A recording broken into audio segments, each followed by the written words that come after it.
Hello, welcome to Madhu's kitchen বিএনজি। কেমন আছেন আপনারা? কিছুদিন আগেই আমি লিকুইড ডো দিয়ে পরোটা বানাতে শিখিয়েছিলাম। আমার বন্ধু আসাম থেকে নিবেদিতা বর্মন আমায় জিজ্ঞেস করেছে কোনো সবজি বা তরকারি এর মধ্যে দেওয়া যায় কিনা। তাই আজকে আমি দেখাচ্ছি বাড়িতে তৈরি যে কোনো তরকারি এই লিকুইড ডো এর মধ্যে দিয়ে কি করে একটা দারুণ পরোটা বানিয়ে নেওয়া যায়। চলুন দেখতে থাকি। সবজি দিয়ে লিকুইড পরোটা বানানো ভীষণ সোজা। আপনারা যে কোনো সবজি নিতে পারেন। আমি এটা একটা মিক্সড ভেজিটেবল মতো করেছি। আপনারা এরকম বানাতে পারেন অথবা বাড়িতে যে সবজি থাকবে, ফুলকপি, বাঁধাকপি, যে কোনো তরকারি, যে কোনো কিছুর তরকারি এর মধ্যে দিতে পারেন। 2 টেবিলস্পুন তরকারি এটাতে দিলাম। হাফ কাপ আটা এর মধ্যে দিলাম। গার্লিক লিকুইড ডোটা যে বানাতে শিখিয়েছিলাম এটা তার থেকেও সোজা, কিছুই নেই এই রান্নাটার মধ্যে। সব সবজি আটার সাথে খুব ভালো করে মিশিয়ে নিলাম। 1 কাপ জল দিয়েছি, কিন্তু 1 কাপ জল যে পুরোটা লাগবে তা নয়, একটু একটু করে জল দেব, মেশাবো, তারপর বুঝে আবার জল দেব। ব্যাস, আর লাগবে না, এতটা জল এখনো আছে। হাফ কাপের থেকে একটু বেশি জল দেবেন। এটা বেশ ঘন হবে। বেগুন ভাজা বা বেগুনি করতে যেরকম ব্যাটারটা বানান ঘন, সেরকম ঘন হবে। বা আপনারা যদি ধোসা করেন তাহলে ধোসার ব্যাটারের মতো ঘন ব্যাটারটা হবে। 1 টেবিলস্পুন তেল দিলাম। এখানে আপনারা বাটারও দিতে পারেন।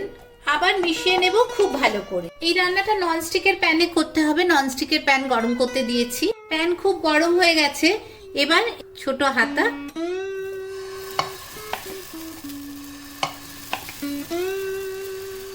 3 হাতা দিয়ে দিলাম। এটা খুব বড় হবে না, কারণ ভেজিটেবল আছে তো ভেতরে। এবার এইভাবে ছড়িয়ে দিন। এই রান্নাটা আরো সোজা। লিকুইড ডো বানাতে শিখিয়েছিলাম যখন, তখন তার মধ্যে নুন দিয়েছিলাম, ধনেপাতা, পেপার পাউডার, রসুন বাটা, অনেক কিছু দিয়েছিলাম। কিন্তু এটা যেহেতু তরকারি, তাই এর মধ্যে নুন বা ধনেপাতা আর অন্য কিচ্ছু দিতে হবে না, পেপার কিচ্ছু দিতে হবে না, সবকিছুই এর মধ্যে আছে। দেখুন কেমন সুন্দর আস্তে আস্তে একটু একটু এরকম করলে উঠছে। খুব সহজেই এটা ওপরে উঠে আসবে। ওপর থেকে 1 টেবিলস্পুন তেল দিয়ে দেব, সাইডে দেব, আর এর ওপরেও একটু দিয়ে দেব। দেখুন কি সুন্দর হয়ে গেছে, পুরোটা সুন্দর সরে যাচ্ছে, খুব ভালো হয়েছে। যদি দেখেন কোনো জায়গায় এরকম ফাঁকা ফাঁকা আছে, তখন এরকম একটু লিকুইড নেবেন আর সেই ফাঁকা জায়গাটা ভরে দেবেন। Cooking and art and craft একসাথে। এবার আস্তে করে উল্টে দিন। দেখুন কি সুন্দর হয়ে গেছে। সামান্য একটু তেল, হাফ টিস্পুনেরও কম, একটু যদি মনে হয় এরকম চারদিকে একটু কয়েক ড্রপ দিয়ে দিন। এটা কিন্তু অপশনাল, না দিলেও হয়। শুধু সবজি নয়, আপনাদের বাড়িতে যদি তৈরি চিকেন থাকে তাহলে চিকেন টুকরো টুকরো করে দিয়ে দিতে পারেন, অথবা পনির দিয়ে দিতে পারেন। যা কিছু, বাচ্চারাও খেতে ভালোবাসবে, মায়েদের বানাতেও সুবিধা, আবার খেতেও খুব ভালো হবে।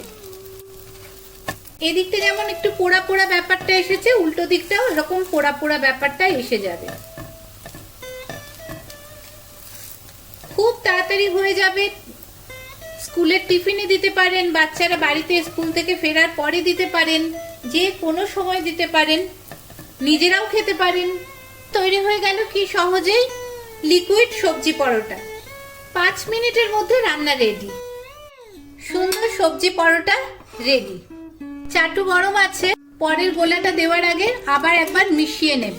রান্নাটা খুব সোজা। একটা কথাই মনে রাখবেন, যখন লিকুইডটা দেবেন এখানে, তখন কিন্তু তেল দেবেন না। এটা ধোসার ক্ষেত্রেও ঠিক। অনেকে বলেন আটকে যায়।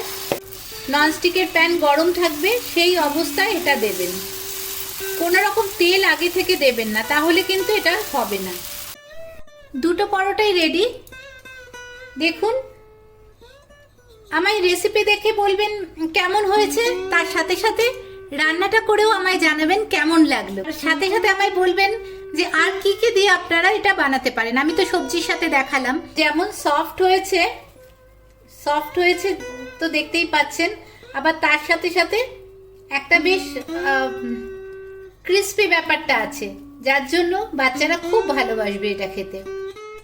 ভর্তি সবজিতে।